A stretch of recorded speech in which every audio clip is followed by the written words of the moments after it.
Introduction à Qui est ce peuple? In the quiet corners of history, there are objects so familiar, so utterly ordinary, that we hardly think of them at all. The ladder is one such object. Leaning against sheds, stowed in garages, hanging in barns or clutched by careful hands on tall tasks, the ladder exists quietly in the background, helpful, humble, and unchanged in spirit for millennia. This is not a tale of revolution or great upheaval. It is a slow, gentle climb through the ages, one rung at a time. From tree branches used by ancient peoples, to the simple wooden frames of early settlements, and on to the sleek, collapsible ladders of modern cities, this is the story of how humans have reached just a little higher, again and again. The ladder is not dramatic.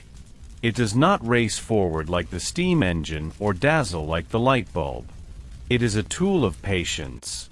It waits, often unused, until needed. Then it offers quiet support, a boost to pluck a fruit, to fix a roof tile, or to shelve a dusty book. It does not demand attention. It does not speak. But its presence shapes so many small moments in our lives. In many ways, the ladder is a perfect companion for sleep. It invite nos rushs. It has no loud chapters, no battles or heroes, just wood, or rope, or metal. Angle and step. Heights measured not in fear, but in usefulness. As you settle in, let your breath slow. Allow your body to rest. There is nothing here to excite or disturb.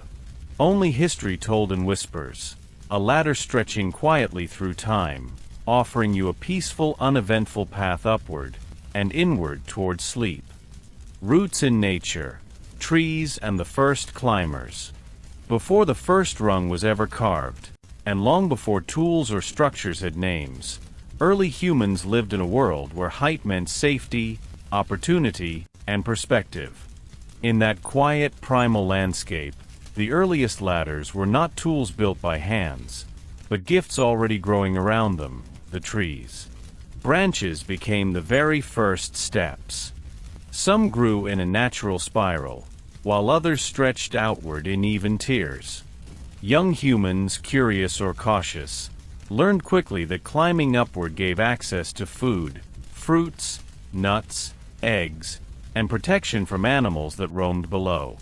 There was no blueprint, no plan. Only instinct, and the quiet need to reach. In many regions, trees were seen not only as shelter, but also as pathways. Tall trunks with angled limbs created a kind of natural scaffold. Children climbed for fun, elders climbed for necessity, and groups often worked together, passing objects upward in slow, methodical fashion. The idea of ascent, of going upward with care and intention, was forming, even then. Some anthropologists believe that early humans spent considerable time off the ground. Before the safety of permanent settlements, the trees offered a raised refuge. It is easy to imagine a simple woven rope or vine tied around a low branch to aid a climb. Perhaps the first ladder was not built, but encouraged, guided into being by the needs of daily life. These moments were not sudden leaps in technology. They were small decisions made again and again. À foutir. À onder. A place to balance, to step, to rise. This slow, thoughtful interaction with the vertical world laid the foundation for everything to come. Long before architecture, farming, or even language as we know it, the act of climbing, carefully, slowly, shaped how humans viewed their surroundings. It was the first quiet step up. Early wood, ladders in prehistoric and tribal life. As early humans settled into more defined shelters and communities, the need to ascend remained. Whether to reach a roof, access a ledge, or hang food away from animals, the idea of the ladder took root. And so, quietly, in forests and clearings, the first wooden ladders began to appear. There are no great records of these first inventions. There were no blueprints or carving manuals. But archaeologists have uncovered ancient examples of primitive wooden ladders in surprising places, preserved in dry caves or waterlogged bogs, protected by time. One such example, found in a well in what is now Austria, dates back over 10,000 years. It was made from two sturdy tree trunks with smaller branches lashed horizontally between them. The design was simple. Two verticals. Several rungs. Nothing more. No decoration, no embellishment. These were not status symbols. They were tools, used to reach a ledge, climb into a loft, or descend into storage pits. Their construction, though rough, showed intention. Even in those early years, the builders understood the need for balance, spacing, and strength. In tribal life, ladders were adapted to each environment. In mountainous regions, they were longer, leaning against cliffs or high dwellings. In flatlands, shorter ladders were kept for hanging food or climbing into shelters. Often they were movable, tucked away after use, or propped inside shelters to reach sleeping areas above ground. The materials were almost always local. Wood was shaped with stone tools, and bindings were made from animal sinew, twisted grass, or vines. Durability was valued, but so was simplicity. If a ladder broke, another could be made, not quickly, but steadily. Some cultures used ladders symbolically, too. They became markers of transition, from ground to sky, from one role to another. In certain ceremonies, climbing a ladder was part of a ritual, a slow motion from earth to spirit. Still, there was no rush. These were not tools of conquest or speed. They were companions to daily life, quietly useful, entirely ordinary, yet essential in their own small way. Ladders in the ancient world, Egypt, Mesopotamia, and Greece. As human societies grew more complex, so too did the tools they used, and the ladder, in its quiet usefulness, adapted steadily to the changing world. In the ancient civilizations of Egypt, Mesopotamia, and Greece, where buildings rose taller and structures became more permanent, the ladder found new places to lean and new tasks to fulfill. In ancient Egypt, ladders were not rare, but they were often overshadowed by the grander symbols of civilization, the pyramids, temples, and statues. Yet behind each of these monuments, ladders were at work. Workers used long wooden ladders to scale walls during construction, to access upper chambers, or to maintain sacred spaces. They were often fashioned from acacia or palm wood, tied with leather or plant fiber for added strength. In tomb paintings, especially from the New Kingdom, ladders appear as humble tools used by laborers and builders. Interestingly, the ladder also held symbolic meaning in Egyptian spiritual life. In certain texts, ladders appear as metaphors for ascent to the heavens, not dramatically, but in a slow, deliberate climb toward divinity. Some tombs even included ladder imagery or small model ladders, possibly meant to assist the soul's journey to the afterlife. In Mesopotamia, particularly among the Sumerians and later Babylonians, ladders played a practical role in agriculture and architecture. Multi-story ziggurats required access at various levels, and wooden ladders or stair-like constructions filled that need. While stone staircases were often built into temples, ladders continued to serve where permanence was not required. Clay tablets mention tools for ascending walls or reaching grain lofts, likely referring to portable ladders, though the specific word for ladder is rarely isolated in translation. In ancient Greece, ladders became more refined in both function and form. The Greeks were excellent carpenters, and some ladders from this time were more carefully shaped, with smoother wood, more evenly spaced rungs, and carved joints. In theaters, workshops, and homes, ladders helped maintain tall buildings and reach elevated stages or storage. They were used in military sieges as well, long rigid ladders propped against city walls, though these were often dangerous tools of necessity rather than peace.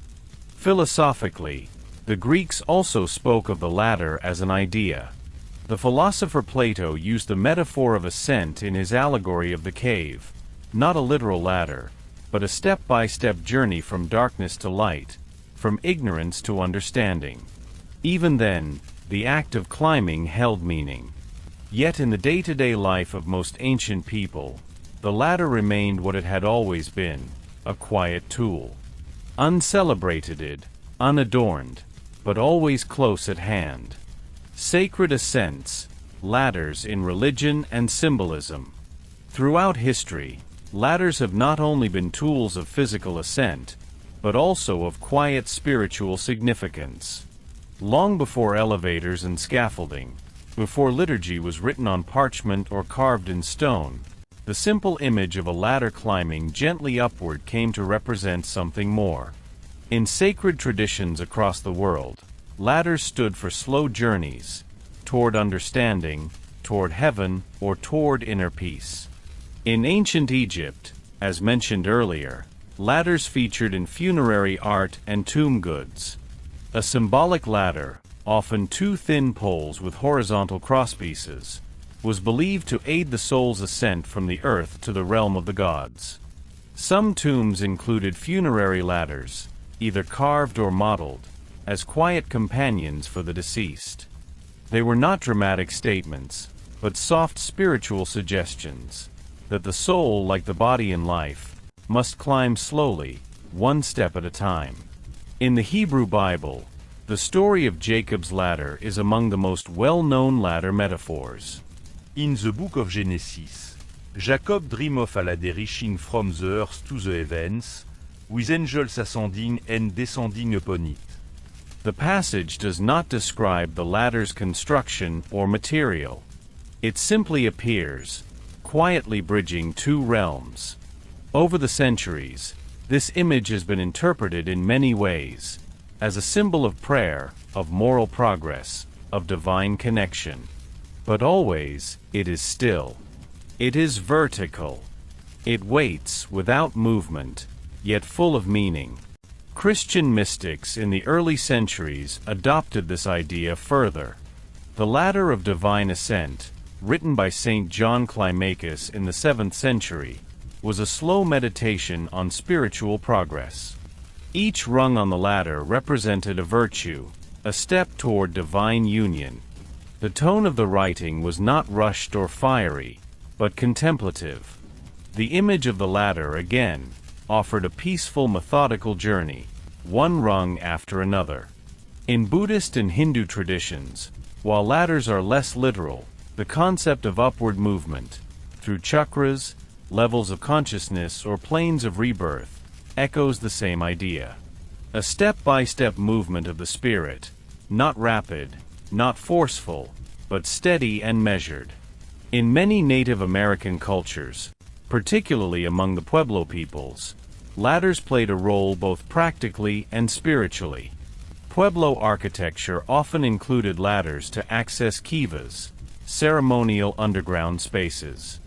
These wooden ladders, carefully crafted, were not only tools for descent but sacred elements in rites and rituals. Their presence was part of the spiritual structure, woven into the rhythm of worship. Ladders, in these contexts, were not things to rush up or conquer. They were patient companions, physical and symbolic, for those who wished to rise slowly with care. Castle walls and timber frames, ladders in the Middle Ages. The Middle Ages, stretching across centuries from the fall of Rome to the dawn of the Renaissance, was a time of towers, timber, and transition. Ladders remained ever-present, as steady and unchanging as the stone walls they often leaned against. They were tools of the everyday, and sometimes of siege, but always essential in their simplicity. In the towns and villages of medieval Europe, ladders were used daily for practical tasks.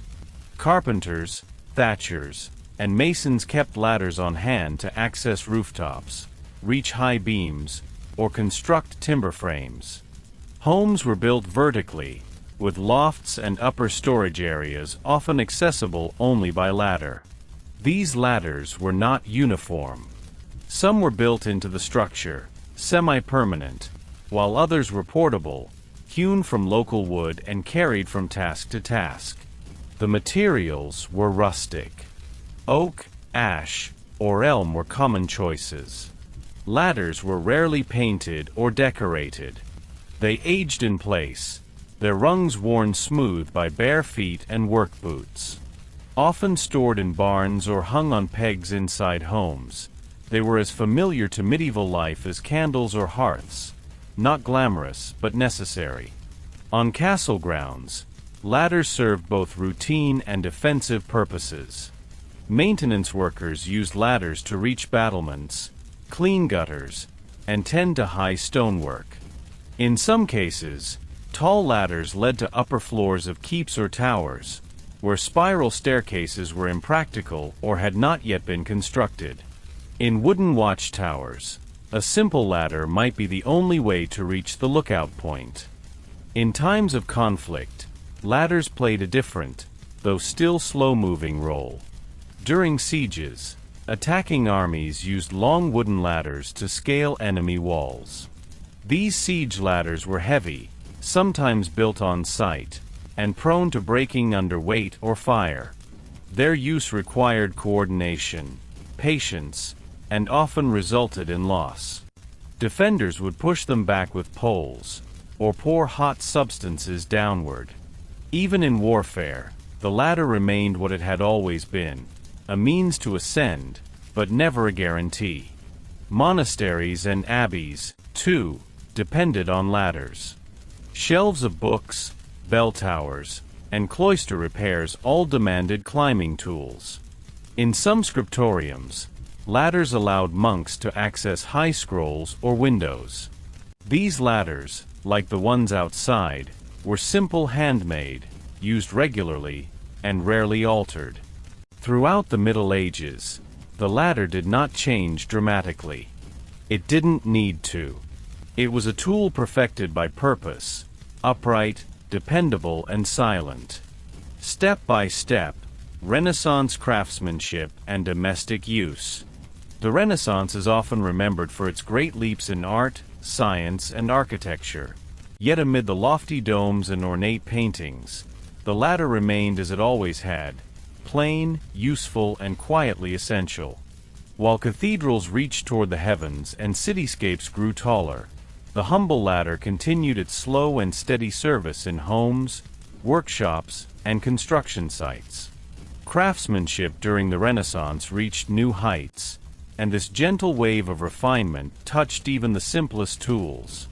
Ladders, though still primarily made of wood, began to show greater care in their construction. Joinery became more precise. Rungs were more evenly spaced, and the shaping of side rails grew smoother. Carpenters and woodworkers treated even ladders with respect for form and function, not to beautify them necessarily, but to make them safer and sturdier. In households, especially in towns and cities where buildings grew vertically, ladders became part of the domestic rhythm. They led to attic spaces, sleeping lofts, and storage shelves. Some were built directly into furniture, a few steps rising beside a bed frame or hidden inside cabinetry. These ladders were not grand. They were practical additions, built to solve the common problem of height. In larger estates or noble homes, libraries and studies often featured taller ladders with small wheels or hooks, early versions of what would later become library ladders. They allowed access to the upper shelves of growing book collections. Quietly wheeled from one corner to another, they were tools of access, not display. Artisans used ladders daily in their trades. Masons building arched windows, plasterers decorating ceilings, and painters working frescoes all relied on them. In particular, Painters such as those working on church interiors needed scaffolding and tall ladders to reach domes and vaulted spaces. These structures were sometimes temporary platforms, but often included ladders for daily ascent and descent, a patient up and down process that became part of the artistic routine. Even in outdoor markets and orchards, ladders played their part. Farmers harvesting fruit or tending vines would use lightweight, locally made ladders, often with a tapering design for better stability on uneven ground. Again, nothing ornate, just carefully cut wood and thoughtful balance. Despite all the changes around them, the printing press, the telescope, the flowering of humanistic thought, ladders remained much the same. Their evolution was measured not in speed, but in quiet refinement. A few smoother edges. A better fee. A more reliable climb. Step by step, they simply kept doing what they had always done. Ladders at work, agriculture and trades in the early modern era. As Europe moved gently into the early modern era, roughly the 16th to 18th centuries, ladders continued to occupy their familiar space in the background of daily life. Cities grew, industries shifted, and rural landscapes remained steady in their seasonal rhythms. Through all of this, the ladder was there, leaned, lifted, climbed, and stored. A quiet companion to work and routine. In agriculture, the ladder became especially important. Orchards expanded, vineyards climbed up hillsides, and farm structures were built taller to store grain and hay. Lightweight wooden ladders, often tapered at the top, were crafted specifically for harvesting. Fruit pickers used them to reach high boughs in apple orchards and to tend grapevines on terraced slopes. These ladders had to be easy to carry and sturdy enough to rest against trees or posts without slipping. Some designs featured a single support leg instead of two side rails, forming a narrow triangle. This shape was well suited to uneven ground and allowed for placement in tighter spaces. These were not complex inventions, just practical refinements, passed down through generations. In trades and manual labor, the ladder became a constant companion. Roofers, chimney sweeps, painters, and masons relied on ladders for daily access to elevated workspaces. The materials remained mostly the same, wood cut and shaped by hand, but with time, more attention was given to safety. Craftsmen adjusted rung spacing, tested joints more carefully, and sometimes reinforced key points with iron nails or pins. In cities, tradespeople often carried ladders through narrow alleys and across courtyards. A ladder might be propped against the wall of a merchant's house or used to hang signs, clean windows, or fix shutters. These ladders were portable, practical, and rarely owned by those outside the working classes. Yet they were essential. Inside homes, ladders were still used for sleeping lofts, attic spaces, or elevated storage. Some wealthier homes began incorporating staircases, but many modest dwellings continued with wooden ladders tucked into corners, worn smooth by hands, feet, and time. In shipbuilding and maritime work, ladders had a unique role. Workers climbed the hulls of half-built vessels in dry docks using tall, narrow ladders. Once ships were launched, rope ladders, or Jacob's ladders, were used to board from the water. These flexible, swinging ladders were made of rope and wooden rungs, rolled up when not in use. Though less stable than wooden versions, they served a different purpose: temporary, lightweight, and easy to store. Throughout the early modern era, the ladder remained as it had always been: understated, functional, and utterly dependable. It neither changed the world nor faded from it. It simply served. Up the industrial rung, 19th century ladders and manufacturing. The 19th century brought great noise to the world. Factories hummed, railways chugged, and cities expanded. But amid the clamor of industrialization, the ladder remained as it always had, quiet, patient, and purposeful. While other tools and machines were reimagined in iron and steam, the ladder evolved gently, rung by rung, in workshops, warehouses, and homes. With the rise of mass production, ladder making began to shift from purely handmade craftsmanship to more standardized construction. Sawmills could cut uniform lumber more efficiently, allowing for smoother rails and more consistent rungs. Nails and hardware, now mass-produced, made ladder assembly faster and stronger. But even with these industrial efficiencies, many ladders were still built by hand, especially in rural areas and small shops. In manufacturing centers and factories, ladders took on new forms and uses. Taller buildings and higher storage shelves meant that longer, more stable ladders were in demand.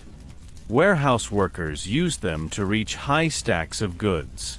Mechanics and builders leaned them against new steel frames. Factories even began producing specialty ladders designed for specific trades: painters' ladders, folding step ladders, and tall extension ladders for industrial maintenance.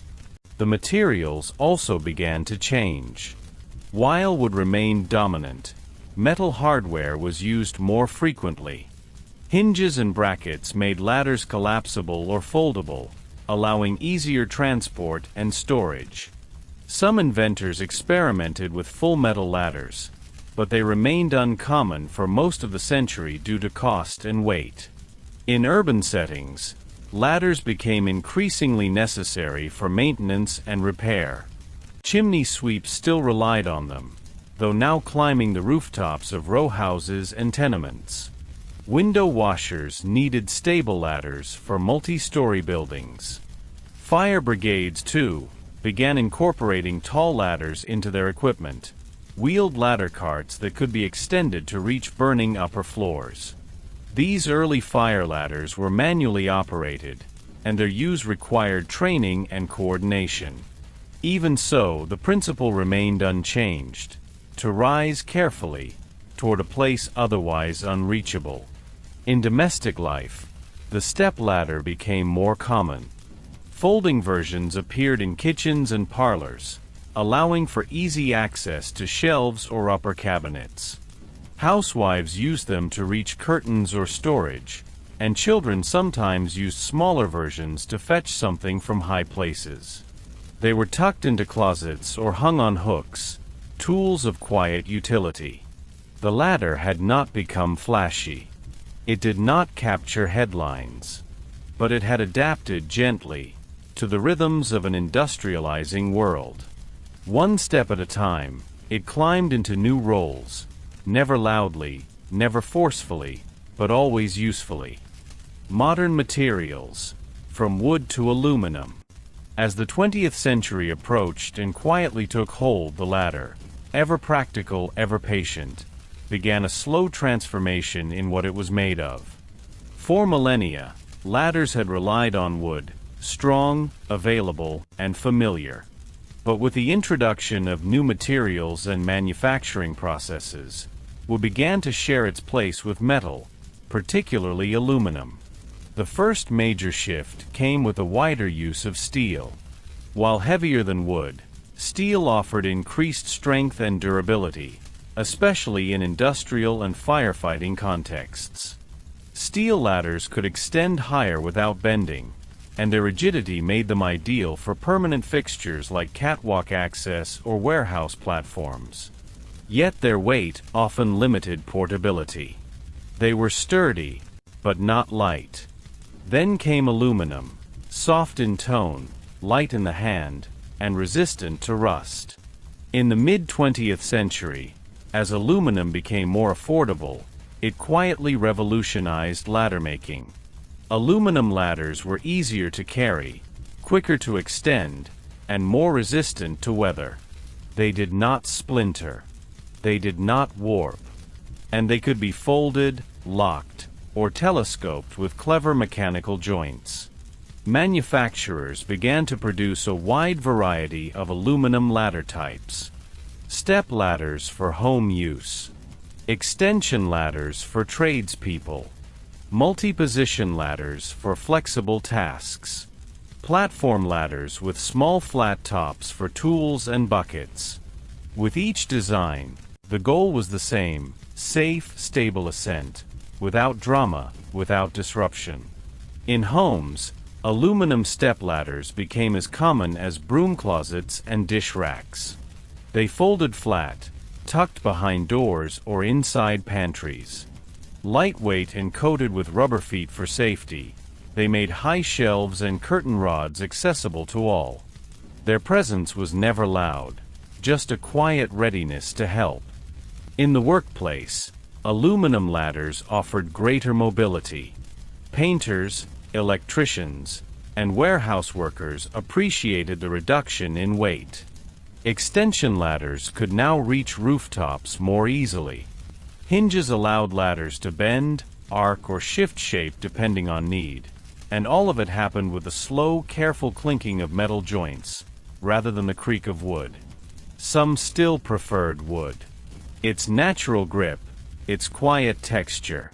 In libraries, some traditionalists insisted on keeping wooden rolling ladders for aesthetic reasons. But even those were now sometimes reinforced with aluminum beneath the grain, invisible to the eye, but supportive all the same. Throughout these shifts in material, the ladder never lost its core identity. It was not redesigned to be flashy. It was not burdened with needless complexity. It remained a structure of rungs and rails, sometimes wood, sometimes metal, always dependable. A new age had come, but the ladder adapted as it always had, not with speed, but with quiet, deliberate usefulness. Folding, extending, and telescoping, ladder of the 20th century. As the 20th century unfolded, decade by quiet decade, the ladder continued its modest ascent into new forms. In homes, factories, schools, and shops, it adapted to evolving needs with flexibility and patience. Folding, extending, and telescoping designs emerged, not in a rush of innovation, but through thoughtful, deliberate improvement. The folding ladder became a staple of both domestic and commercial use. Made primarily from aluminum or lightweight steel, it offered compact storage and quick deployment. Hinges allowed the ladder to fold inward, forming an A shape when opened. This freestanding design meant no wall was necessary, ideal for indoor use on flat surfaces. A housekeeper could use it to dust high corners. A clerk could retrieve items from a shelf. It became simply a small part of daily life. For greater height, the extension ladder found its place. These consisted of 2 or more sections that could slide along one another, increasing reach without increasing storage space. Ropes and pulleys, and later spring-assisted locks, allowed users to extend the ladder gradually, one section at a time. Painters, roofers, and repair workers relied on them to reach second-story windows, gutters, or tree branches. Always with caution, always step by step. In time, the telescoping ladder arrived, a more recent and compact version of the extension ladder. Using nested metal tubes, each rung could collapse inward, like a closing telescope. When fully extended, it provided height. When closed, it could fit under a bed or in a closet. It was useful in apartments, tight workshops, or for travel in small vehicles. It was not glamorous, but it was efficient, solving the quiet problem of space. Each of these designs prioritized one thing above all: practicality. The ladder was never designed to impress. It had no loud features, no blinking lights, no need for speed. It remained a device of patience. Each advancement was focused on making it easier to store, easier to carry, and easier to use, not to make it more exciting. Manufacturers added rubber feet to improve grip, textured rungs to prevent slipping, and wide platforms for standing. But none of these additions changed the essence of the ladder. It still waited to be leaned, opened, or extended. Still supported the person climbing. Still did its work without speaking. In an age of rising technology, radios, televisions, computers, the ladder remained quiet. It had no plug, no motor, no sound. And yet, it never faded. Because even as the world became faster, there were always things that needed reaching. Places just out of arm's length. Jobs that required one step up. And so, the ladder continued. Safety, standards, and occupational uses. By the mid to late 20th century, as ladders became more widely manufactured, sold, and used across industries and homes, a new focus emerged, not on changing the ladder's shape, but on refining its safety. The ladder had always served faithfully, but as its reach increased, so too did the potential for accidents. Quietly, methodically, safety standards were introduced, not to revolutionize the ladder, but to ensure it could continue its dependable work without harm. Government bodies and industry associations began issuing safety guidelines for ladders in both domestic and occupational settings. In the United States, the Occupational Safety and Health Administration, OSHA, established regulations for ladder use in workplaces. These standards define things like rung spacing, maximum load capacity, angle of placement, and requirements for ladder condition, all carefully documented, all measured in inches and degrees. Other organizations, like ANSI, the American National Standards Institute, and EN 131 in Europe, developed classification systems to distinguish between household ladders, commercial use ladders, and heavy-duty industrial models. Each category carried different weight ratings and material specifications. A ladder could be labeled Type 1 or Type 2, not for style or flair, but for function and expected load, quiet numbers for quiet purposes. Occupational ladders, those used in construction, maintenance, and emergency services, began to incorporate visible safety features. Non-slip feet made of rubber or thermoplastic. Locking hinges and stabilizer bars. Warning labels printed along the rails. Color-coded steps to indicate safe climbing zones. These were not exciting additions. They did not alter the ladder's identity. They simply made it a little safer, a little more reliable, for the people who trusted it every day.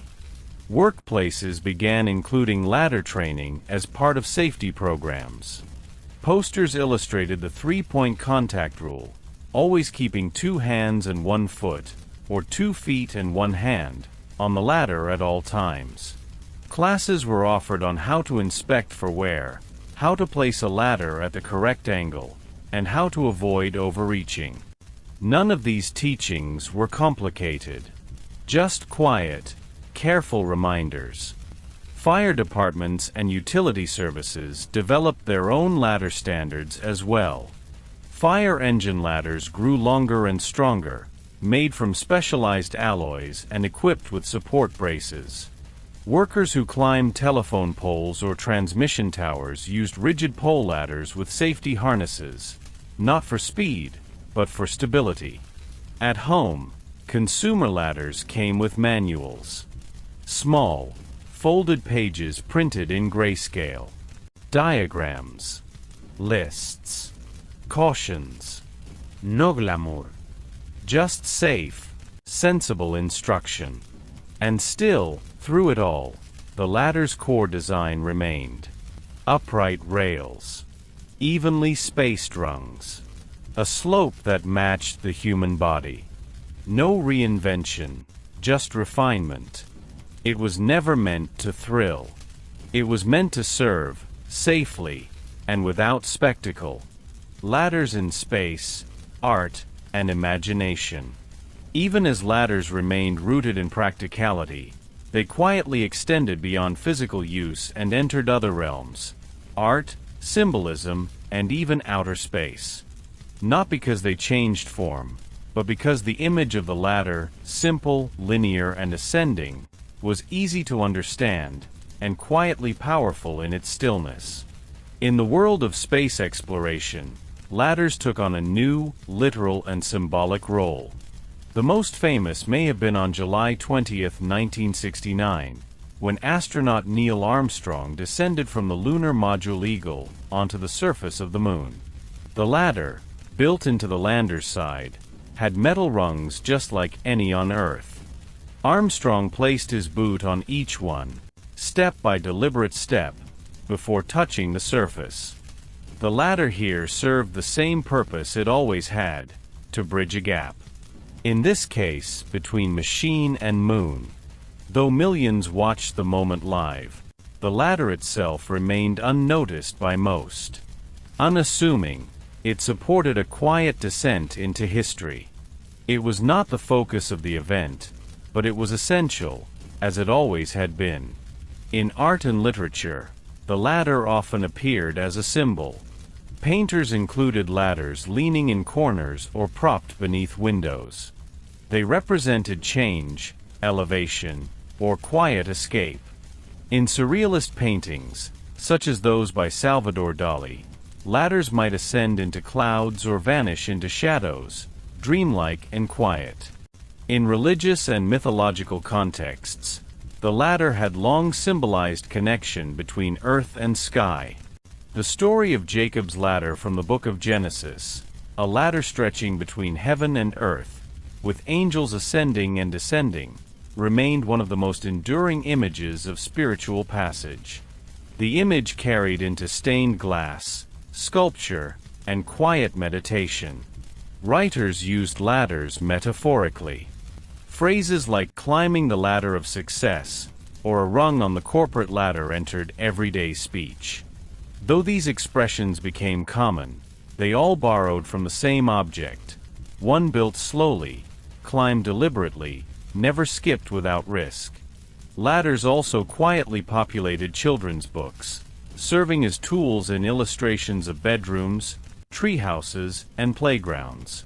They were not flashy objects, but they helped characters move from one small place to another. In board games like Snakes and Ladders, the ladder represented upward motion, simple, neutral, and gentle progress. Even in theater and performance art, ladders were used as stage props or minimalist set pieces. Their geometric shape stood easily against a blank backdrop. Actors could climb them, sit on them, or lean against them. They added height, direction, or tension, all without speaking a word. And yet, despite these artistic uses, the ladder remained unchanged. It never became an object of obsession or glamour. It never cried for attention. It simply existed in homes and minds, waiting quietly to be used or imagined. The everyday ladder, garages, closets, and sheds. While ladders had been used on battlefields, in temples, and even on the moon, they found perhaps their most steady and enduring home in the quiet corners of ordinary life. Not in cathedrals or castles, but in garages, closets, and backyard sheds. Space is not meant to impress, but to store and to serve. By the late 20th and early 21st centuries, most households owned a ladder of some kind. It was often not glamorous, and rarely new. It might have been a folding stepladder, a simple extension ladder, or even a two-rung kitchen helper tucked behind the fridge. Wherever it was kept, the ladder was not displayed, but rather quietly hidden, leaned behind a tool bench, hung on wall hooks, or folded beneath cleaning supplies. The materials varied. Aluminum models resisted rust and were easy to lift. Fiberglass ladders offered insulation for small electrical work. Older wooden ladders, sometimes splintered or paint-speckled, were kept long past their prime. None of these were conversation pieces. They did not seek attention. They simply stood by. The ladder in the garage helped reach storage bins on high shelves or supported painting projects once a year. It might wobble slightly, but still held firm. In sheds, longer ladders waited for gutter cleaning or tree trimming. They were hauled out carefully, leaned slowly, and returned without ceremony. In kitchen closets, compact stepladders, sometimes in cheerful colors, assisted with reaching top shelves or replacing light bulbs. Many households had them for years without replacing them. A quiet object of routine utility. Manufacturers began designing multi-use ladders, which could be adjusted to stand as scaffolding platforms or folded into A-frames. These were often sold at home improvement stores, stacked in rows, accompanied by instructional stickers that were rarely read more than once. The sound of a ladder being unfolded was familiar. A metallic clack, a locking click, a slight creak as weight shifted upward. Then, silence again. In homes with children, ladders were used with care. Some parents taught proper climbing techniques. Others forbade their use without supervision. Either way, the ladder remained, not dangerous by nature, but respectful of height and gravity. In retirement, some older ladders were retired too, not thrown away, but repurposed. Some became bookshelves, plant stands, or decorative racks. Others were leaned permanently against garages, weathering gently under sun and rain. In all these places, mundane, narrow, and functional, the ladder never demanded attention. It simply waited for use. And once it had served, it folded away, with no fanfare. Decorative and repurposed, the ladder in interior design. Once a purely functional tool, the humble ladder eventually stepped into another quiet role, decoration. As tastes shifted toward rustic, minimalist, and repurposed design trends, ladders, especially old wooden ones, found new lives inside the home. No longer just for climbing, they began to stand in corners, hang on walls, and support objects they were never designed to hold. The transformation was subtle and slow. By the early 2000s, vintage wooden ladders started appearing in home decor catalogs and lifestyle magazines. Often aged, chipped, and bearing old paint splatters or metal braces, these ladders were reimagined as blanket racks, towel holders, or plant stands. Their vertical shape and rungs lent themselves easily to these soft new duties. In living rooms, a small stepladder might be leaned gently against a wall, draped with folded throws in neutral tones. It didn't move anymore. Its job was simply to hold, and to be looked at. In bathrooms, narrower ladders were placed near tubs or sinks, where hand towels could be slung over each rung. They offered no reach, no elevation, only structure. Interior designers often chose older, well-worn ladders for these displays. The more rustic, the better. A ladder with faded gray wood, visible knots, or iron brackets was considered more desirable than a shiny new one. It told a story, or at least hinted at one. A story of use, of age, and of patience. In bedrooms, taller ladders were sometimes repurposed into vertical shelving. Planks might be laid across the rungs, forming a quiet tower of books, plants, or candles. In entryways, they held scarves or umbrellas. Always leaning, always still. Even in kitchens, decorators found use for ladders. Hung horizontally from ceilings, wooden ladders became pot racks. S-hooks were threaded onto rungs, and copper pans dangled neatly, catching the light. These ladder pendants evoked a farmhouse past, even in modern apartments. For some, ladders were mounted horizontally on walls, a frame for photos, clotheslines, or holiday decorations. Others simply kept one propped in a corner, doing nothing at all. A vertical sculpture of practical ancestry. In wedding venues, cafes, and boutique shops, decorative ladders held fairy lights, menus, or seasonal flowers. They required no electricity, no battery, no technology. Just a place to stand, and something to hold. Despite their new roles, ladders in interior design remained quiet and unobtrusive. They didn't shout for attention. They whispered. They had no moving parts, no hinges to squeak. Just a rhythm of rungs, spaced evenly, climbing nowhere in particular. Repurposed, but not reinvented. Cultural expressions, ladders in language and custom. Though often silent in form, the ladder has climbed into many languages, sayings, and customs, not just as a physical object, but as a symbol. Without making noise, the ladder became a metaphor.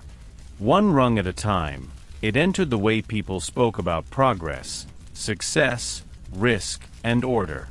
In many languages, the idea of a ladder appears in phrases about career advancement or achievement.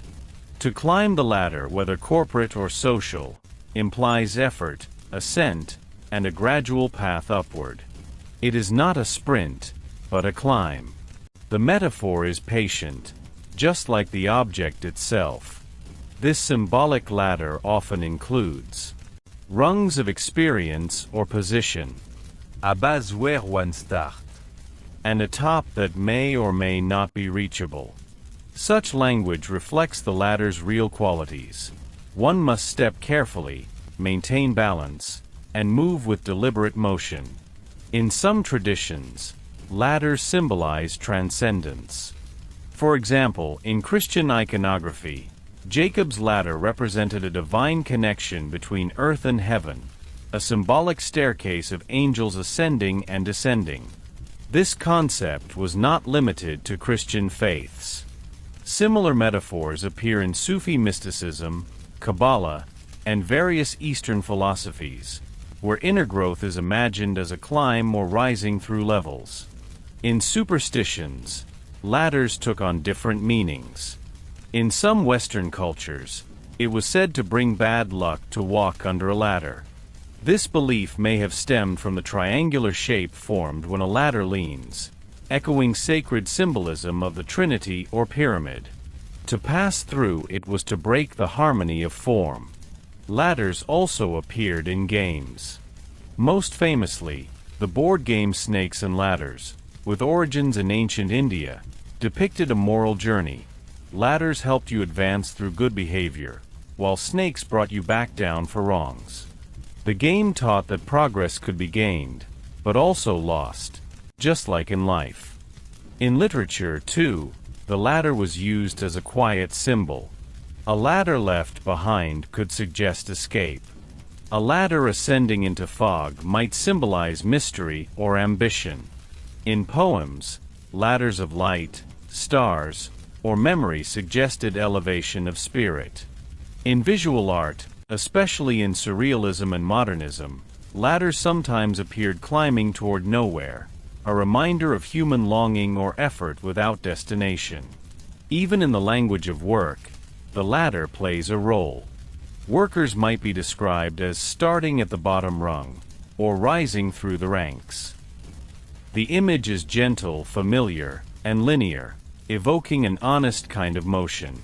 The ladder has no voice, but in culture, it speaks volumes. Not dramatically, not loudly, but slowly, one step at a time, just as it always has. Storage, rescue, and utility, quiet heroes in emergencies. For all their stillness in sheds and closets, ladders have always been quiet heroes when urgency called.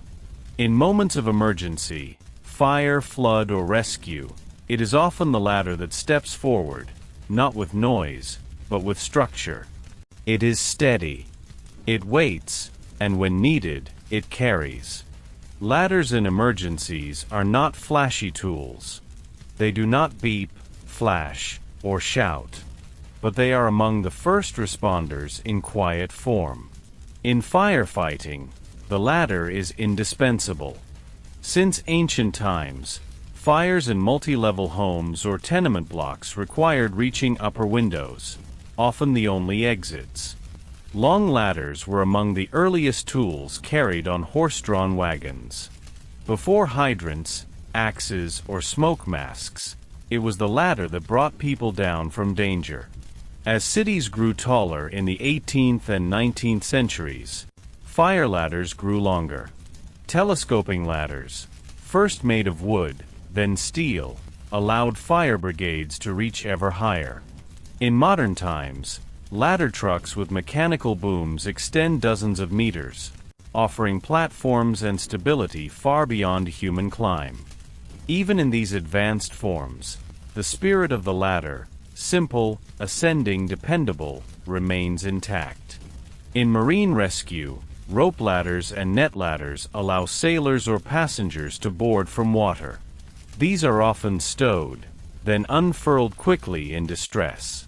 They do not carry the drama of lifeboats, but they provide the final step, from danger to safety. In military history, ladders were used in sieges, breaching castle walls or boarding ships. These were not the ladders of peace, but even then, they served their timeless purpose, bridging one level to another. In home safety, fire escape ladders are often stored in second-floor bedrooms. Compact and collapsible, they wait in silence. In the event of a house fire, they can be hooked to a windowsill and unrolled. They do not shout for attention. They only help, if asked. Utility workers, linemen, electricians, maintenance staff, depend daily on ladders. From fixing a power line to changing a light bulb in a school gymnasium, these ladders stand, assist, and retreat without fanfare. They are placed, climbed, descended, then put away. No thanks required. Storage ladders, too, perform a quiet duty. In warehouses and archives, tall ladders on wheels allow for safe retrieval of items from high shelves. Libraries, especially older ones with tall stacks, often feature rolling ladders, sliding along a rail like a silent assistant, offering access to books otherwise out of reach. In each of these cases, ladders serve not just as tools, but as symbols of trust. They must not break. They must not slip. The user must believe the ladder will hold, even if the wind howls or the fire crackles. And yet, despite their importance, ladders in emergencies rarely make headlines. They do not receive medals. They return to garages, trucks, closets, waiting again, always ready to serve, never asking to. In a world of flashing lights and alarms, the ladder remains composed. Quiet, upright. A vertical friend. Ladders in children's worlds, playgrounds, bunk beds, and tree houses. In the world of childhood, the ladder takes on a gentler, more playful shape. It no longer serves firefighters, soldiers, or tradespeople, but rather young climbers with sticky fingers, big dreams, and endless energy. These are not industrial ladders, nor the long tools of rescue. These are small-scale ascents, gentle rungs rising toward fun, imagination, and sometimes bedtime. The first ladder most children encounter is often the bunk bed ladder, a fixed row of narrow wooden or metal steps built into a shared bed. It is typically short, with maybe 4 or 5 rungs, leading from the floor to a cozy upper level. In shared bedrooms, especially where space is precious, bunk beds offer both function and novelty. For the child on the top bunk, the ladder becomes part of a daily ritual, climbing up to sleep, down to start the day, up again to read by flashlight. These ladders are modest, sometimes flat slats, sometimes rounded metal steps. But they hold the weight of tiny routines and whispered bedtime secrets. Quiet climbs. Socked feet. A favorite stuffed animal dragged along each night. In playgrounds, ladders are more varied. There are vertical ladders, arched ladders, rope ladders, and climbing nets. These are not simply about access. They are about movement, challenge, and play. A ladder on a playground leads to a slide, a platform, or a lookout tower. It is not the goal, but the journey. Metal playground ladders became common in the 20th century, part of structured play equipment. They are usually rounded for safety, sometimes brightly painted, and carefully spaced for small feet and growing hands. Children do not think of them as tools. They are just there, waiting to be climbed. Rope ladders, especially those that sway, introduce wobble and laughter. They appear in jungle gyms, pirate-themed playgrounds, and adventure zones. The experience of climbing them is both a physical test and a thrill. For the child, it is not a ladder. It is a drawbridge, a ship's rigging, or a mountain path. And then there are tree houses. Perhaps the most charming ladder of all is the one that leads to a child's secret fort nestled in the branches of a backyard tree. This ladder might be made of nailed boards, spaced unevenly along a trunk. It might be a proper wooden ladder leaned carefully, or even a rope ladder tied to a beam. The climb itself is part of the magic. Each rung is a step toward independence, a private space above the world, imagined into castles, spaceships, or hideouts.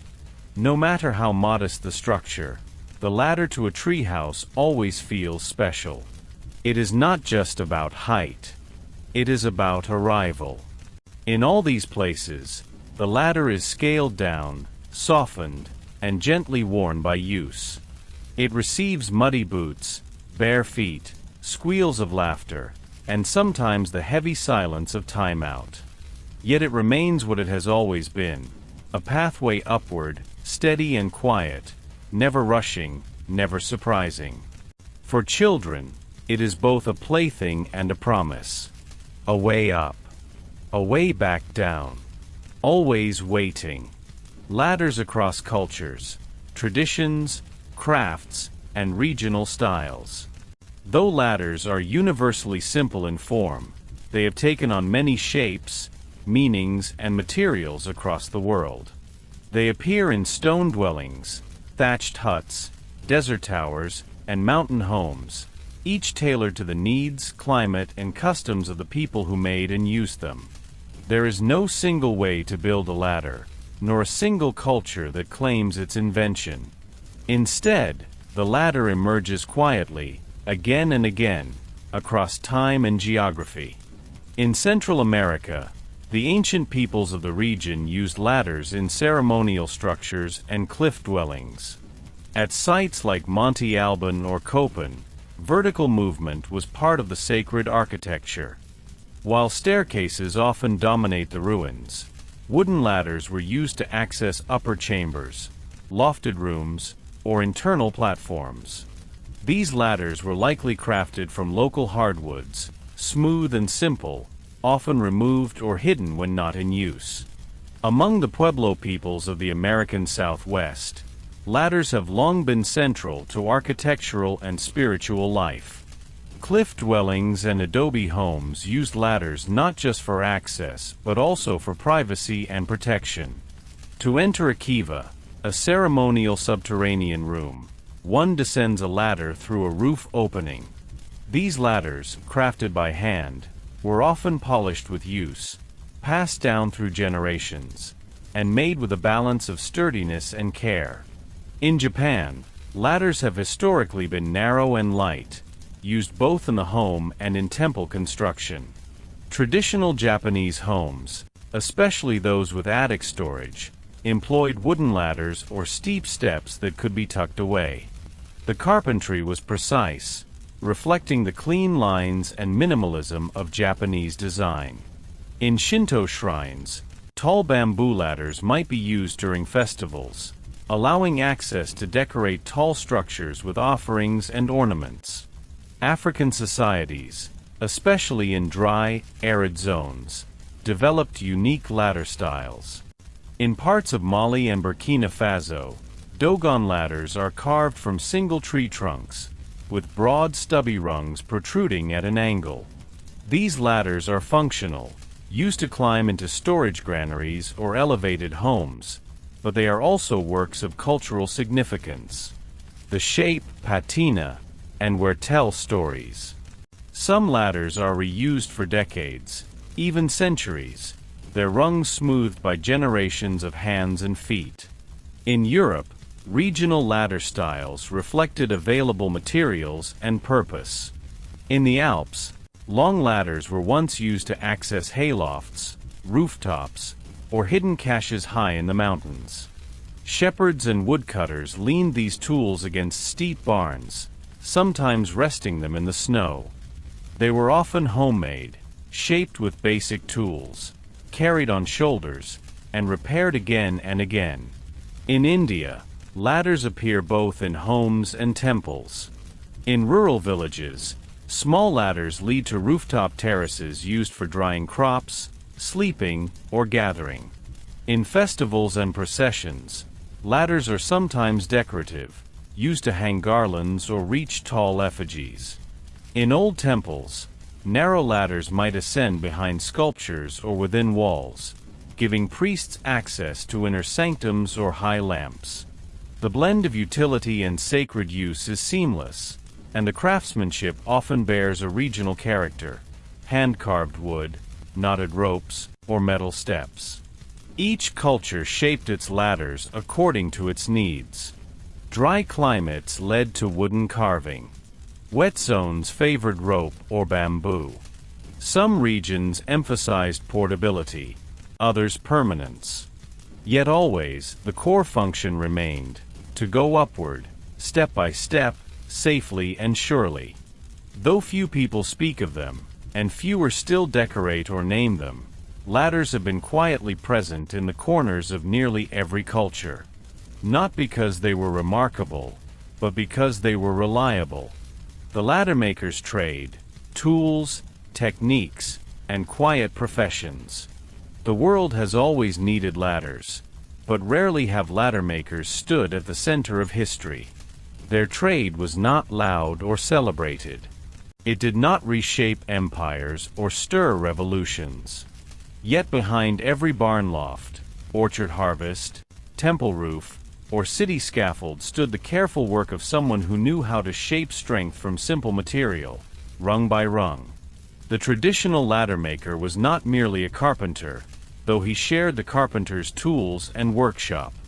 He was a specialist, patient, consistent, and quietly confident in his craft. His task was deceptively simple: to make something that could bear weight, keep balance, and last through years of rain, sun, and wear. But the methods varied, and the details mattered.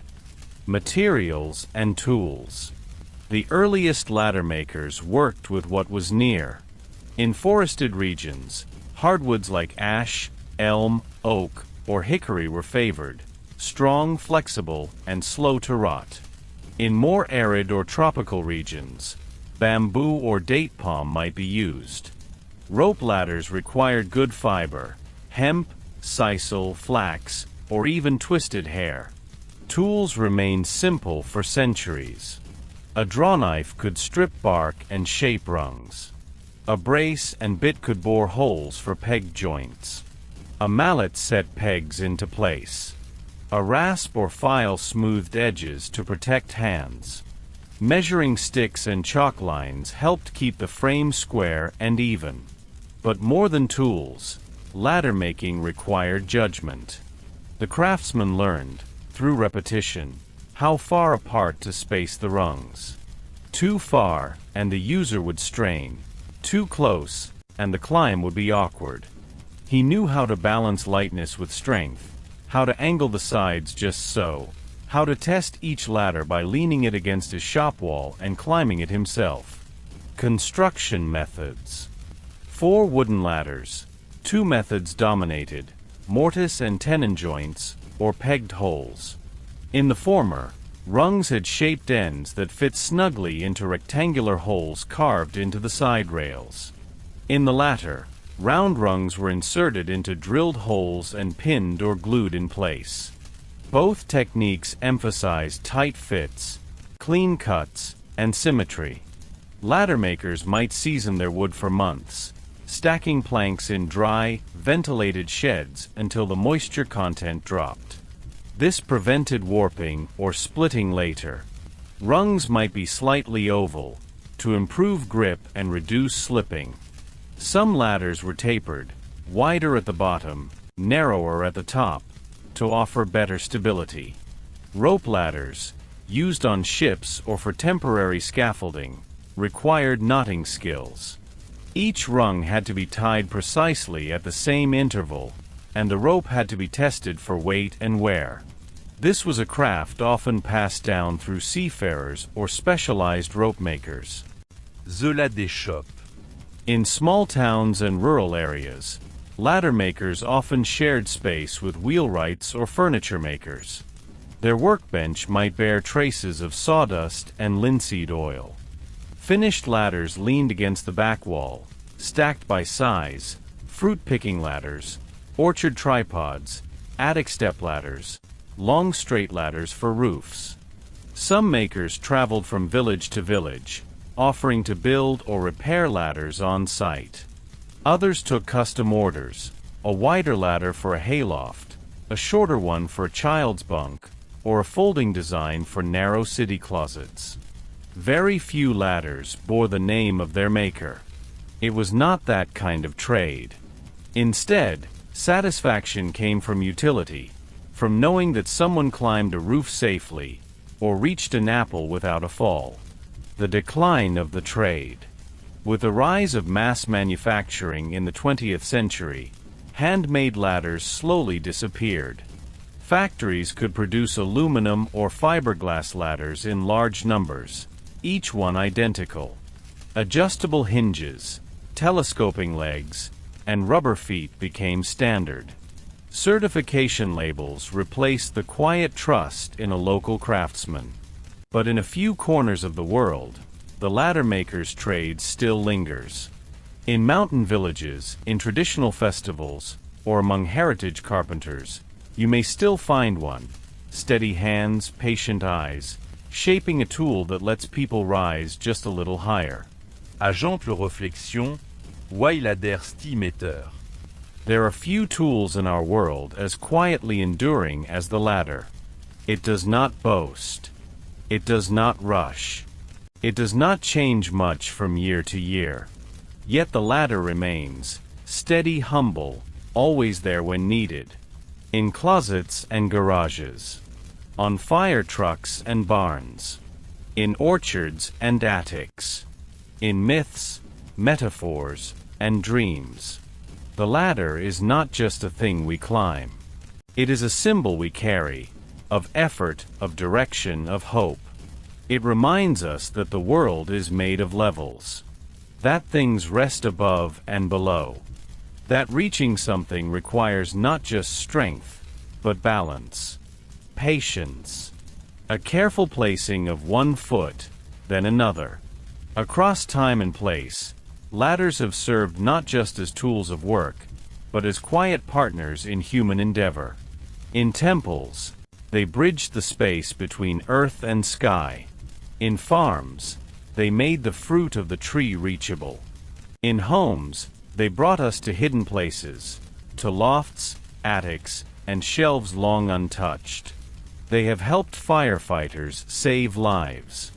They have let children climb into bunk beds. They have carried painters to rooftops, builders to beams, and books to high library shelves. Even as new machines appear, lifts, cranes, elevators, the ladder remains. Simple. Reliable. Still shaped by the same quiet geometry it always knew. Gung. Rail. Reach. Ladders don't need attention to do their work. They only need to be leaned on, stepped upon, trusted. There's something comforting in that. In an age of screens and noise, of motion and haste, the ladder offers a small pause. A reminder that some problems are solved not all at once, but one step at a time. And that sometimes, to rise, we don't need to run or leap, just to climb. One rung, then another, then rest. Not everything must be fast. Not everything must be loud. Some things, like the ladder, simply endure, steady beneath us, holding space for the quiet journey upward.